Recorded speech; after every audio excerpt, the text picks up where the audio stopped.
You're taking way too long to do this. It should have been done already. You don't deserve a break. You haven't finished yet. Everything I touch just turns to crap. Does your self talk sound something like this? If yes, you're going to want to stick around for this video, and we're going to talk about why self compassion is the ultimate fuel for motivation, and it's also self care.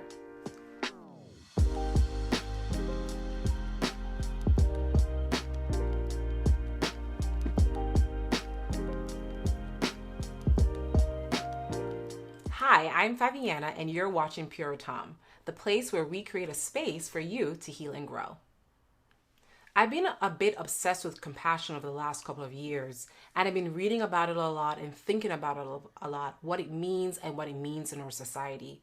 And I've come to define compassion as I feel your suffering as if it were my own, and I move to take steps to alleviate your suffering for the benefit of us all.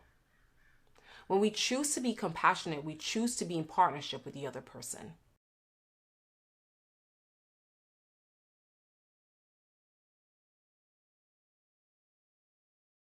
So that's cool. That's cool and all.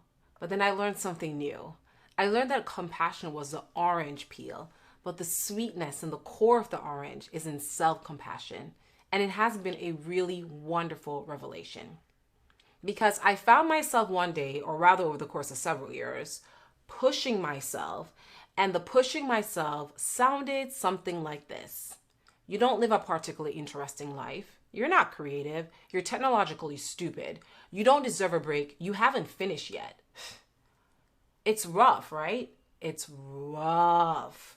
Why are we talking to ourselves like this? Why are we talking to ourselves in a way that we'll never speak to someone we love? Our inner critic is just so darn loud. And we all give voice to our inner critic. However, when we do, we're operating under this false belief system that if we're not critical of ourselves, we're going to become a lazy good for nothing.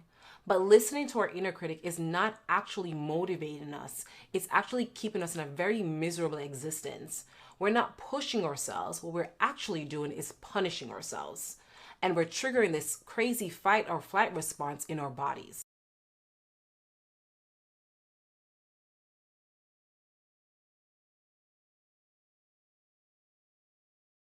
Our minds are plastic. No. Better yet, our minds are like a fertile garden, and every thought is like a seed. And every time your inner critic comes online with, I'm not good enough, everything I touch turns to crap language, what you're doing is watering and nurturing those negative thought seeds. And what you're really doing is creating neural pathways in the brain that are reinforced with negativity because you've been listening to negative language. So we need to be careful. We need to be careful about the seeds we plant in our mind gardens because, like seeds, they will germinate after they have been cast.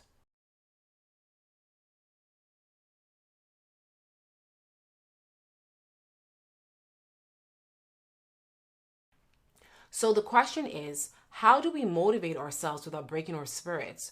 Or going back to our analogy, how do we address the plants that need attention in our mind gardens?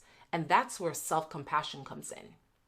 So, if compassion is feeling someone else's suffering as my own and taking action to alleviate that suffering to the benefit of us all, what then is self-compassion? I believe that self-compassion is turning inwards to our own suffering and taking action to alleviate our suffering in a way that's sustaining and life supportive. Sustaining and supportive. When we practice self-compassion, we're learning to be our own best friend. No, I'm not saying that you're no longer going to need your best friend or you're not going to need friends anymore. What I'm saying to you is that you're going to learn to speak to yourself as you would speak to your best friend or someone you love.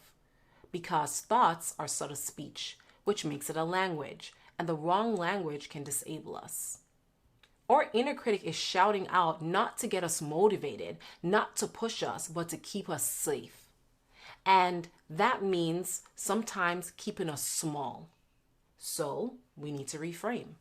We need to reframe this negative language using self-compassion. Stay with me for a minute because it's about to get heady. Consider your inner critic is just another aspect of yourself. So when your inner critic comes online, you're simply having a conversation with another aspect of yourself. And that aspect of yourself is a little afraid, to be quite honest. It wants to keep you safe, it wants to protect you. So here's the practice. When your inner critic comes online with a negative language, you're going to say, I'm having a thought that I'm not good enough. It doesn't matter what the thought is, that I'm having a thought that. You're taking the first step in turning your attention inwards and identify a plant that needs attention in your mind garden. What we're doing here is differentiating. We're differentiating our language from the language of our inner critic. And that allows us to not get so caught up in our role as inner critic.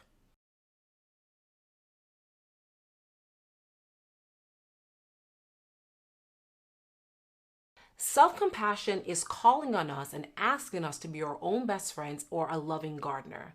Once you recognize that, I'm having a thought that, you now need to get to the root of that emotion.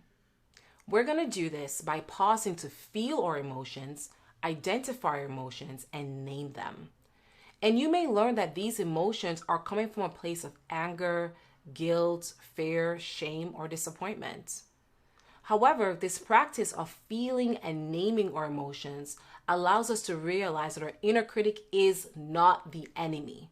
It just wants to protect us. It just wants to keep us safe. So this isn't about silencing our inner critic, but working with our inner critic. Because as any gardener knows, there's always a flower or two in the garden that needs tending to. The practice of feeling, identifying, and naming our emotions gives us permission to forgive our inner critic for being overprotective, forgive our inner critic for using negative language, and give us permission to treat ourselves with more kindness. Forgiveness is an important part of this technique.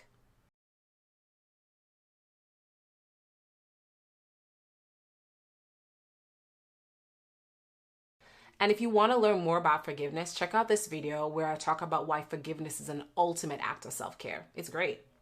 Forgiveness is an important part of this practice because forgiveness means that we're allowing ourselves to be imperfect and being okay with not knowing all the answers. This isn't about being self-indulgent or letting ourselves off the hook. What we're doing is we're being honest with ourselves in the same supportive way our best friend would be. And this gives way to trust, trusting that we be guided to our own inner wisdom.